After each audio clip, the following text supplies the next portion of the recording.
Welcome to Sinful's Horror Stories. If you're new to the channel, please be sure to subscribe now for future content. Below is a collection of horrifying details that Disney chose to leave out of all of their book fairy tale adaptations. Read on only if you want to completely ruin your childhood. Tonight's video is about the scary truth behind most Disney stories. Sit back, relax, stay sinful. Number 1. Cinderella.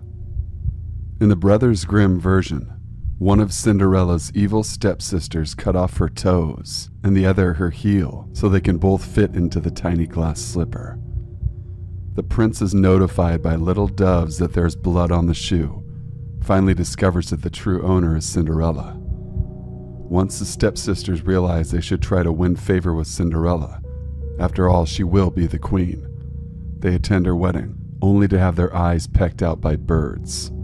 Did they deserve it? I'll let you decide. Some other side notes on this story. Cinderella doesn't have a fairy godmother. Rather, she plants a tree by her mother's grave and prays under it every day. She finds her dresses to wear to each ball under the tree. There are 3 in the story, not 1 like in the movie. She is still helped by animals, though specifically birds, not mice. Also, she doesn't just lose her shoe because she is in a rush. The clever prince covers the steps in pitch to make her stick to them, but she only loses a shoe in the process. Number 2. The Little Mermaid. Hans Christian Andersen's classic tale is a 180 from the Disney film. Some parts align. She does see the prince from afar in his ship, and she does rescue him from drowning and fall in love with him. She does visit the sea witch who takes her tongue in exchange for legs, and she does do it because the Little Mermaid has an amazing voice. The deal is the same. The mermaid can only remain a human if she finds true love's kiss, and the prince falls in love with her and marries her. However, the penalty in the movie is only that Ariel will turn back into a mermaid if she fails. In the story, she will die if she fails. Also, while the prince remains a main motivator, the mermaid in the story is also motivated because humans have eternal souls, and mermaids do not. The Disney movie leads out that the penalty the mermaid pays for having legs, every single step she takes will feel like she's walking on sharp shards of glass. At first it seems like the plan is working, but then the prince ends up marrying another, a woman he thinks is the person who saved him. The mermaid can't exactly tell him the truth since she can't talk. She is told that if she kills the prince, then she can simply turn back into a mermaid and doesn't have to die. She just can't do it though. She throws herself into the sea and turns into sea foam, though it should be mentioned that she then becomes a daughter of the air, entering a kind of purgatory where she has to do good deeds until maybe she can earn her soul back, which will take about 300 years to happen. How's that for a happy ending? Number 3. The Fox and the Hound. The Fox and the Hound is based on a 1967 novel written by Daniel Mannix. In the book, the fox is raised by the dog's owner, Hunter's family, but eventually returns to the wild. He occasionally returns to taunt the dogs and flash his cunning fox skills. One of the dogs breaks his chain and chases him. That dog ends up getting hit by a train. The hunter is devastated and vows revenge on the fox. He becomes obsessed but can never catch him, although he does kill the fox's first mate, second mate, and children. Eventually, Todd the fox does die, but of exhaustion from being chased so much. Copper the dog from Fox and the Hound is so old that he needs to be shot, and that is the end of the book. Pretty different from the movie, where a puppy and a baby fox become best friends for life. Number 4. Beauty and the Beast. Beauty and the Beast is actually pretty accurate, except for some uninteresting details, like how Belle's father used to be rich, but got himself into major debt. There is one unfortunate detail that the story does leave out. In the first believed version of the tale by Gabriel Suzanne Barbeau de Villeneuve, Belle has 2 wicked sisters. Lots of wicked family members in fairy tales, unfortunately. The beast allows Belle to travel home, as long as she is only gone for 1 week. Her sisters are extremely jealous to hear about her luxurious life, and try to persuade Belle to stay with them longer than a week, in hopes that the beast will be infuriated with Belle and eat her alive upon her return. Yikes. Number 5. Pinocchio. Disney's Pinocchio came from Carlo Collodi's 1883 Italian classic, The Adventures of Pinocchio. You might think Pinocchio was mischievous in the movie, but he is far more so in the book. In the book, he runs away as soon as he learns to walk. He is found by the police, who imprison Geppetto because they believe Pinocchio was abused. Pinocchio returns home, where he kills a talking cricket, sorry Jiminy, who warns him of the dangers of hedonistic pleasures and obedience.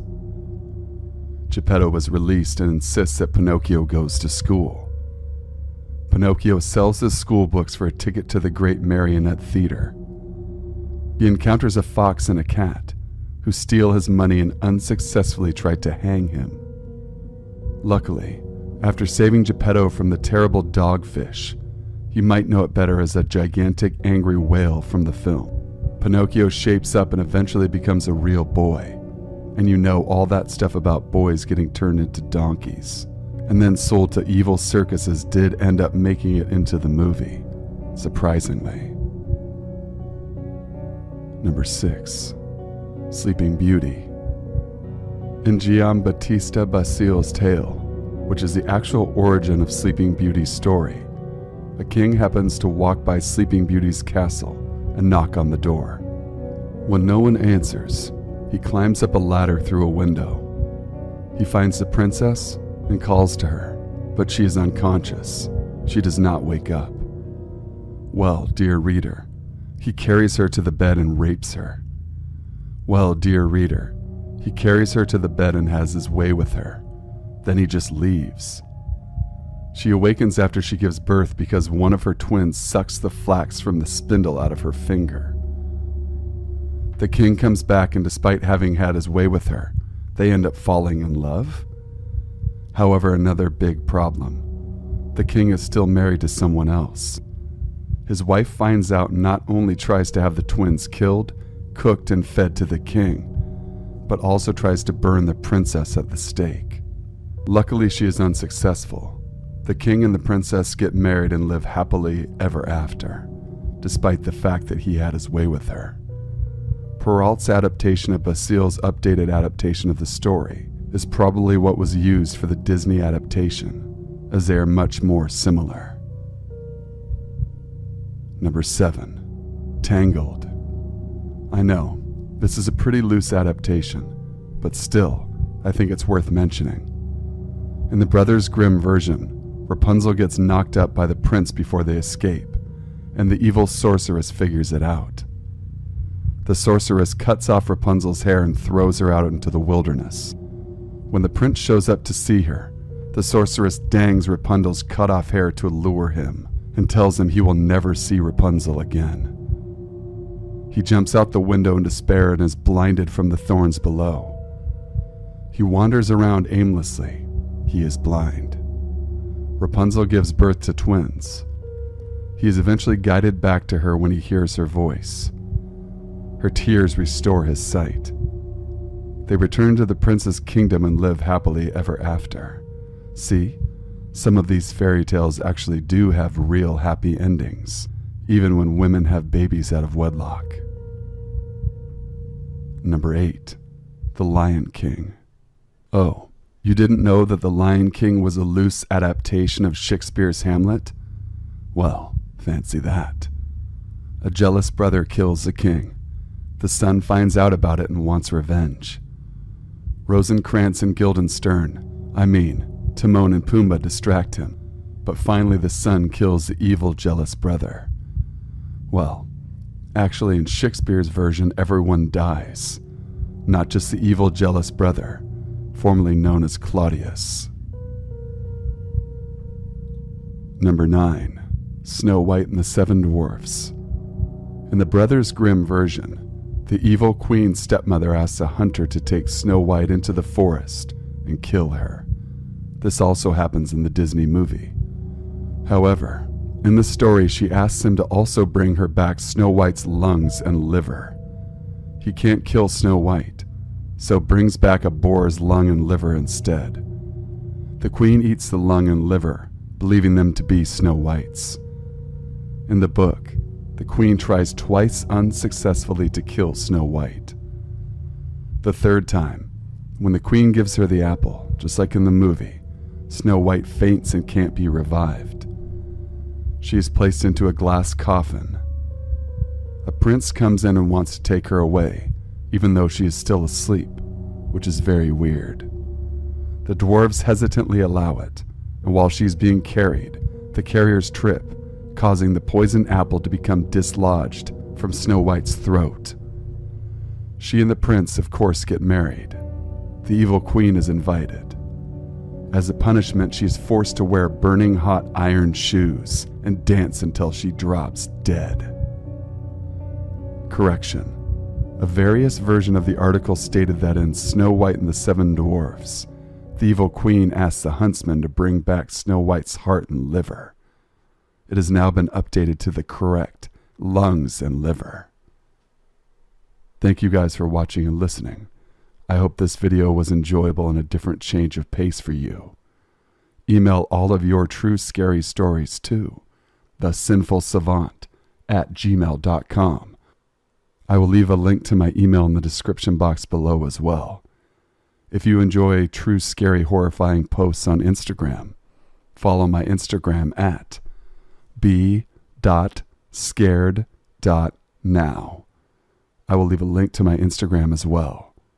Until we meet again, my friends, stay safe, stay happy, and stay sinful.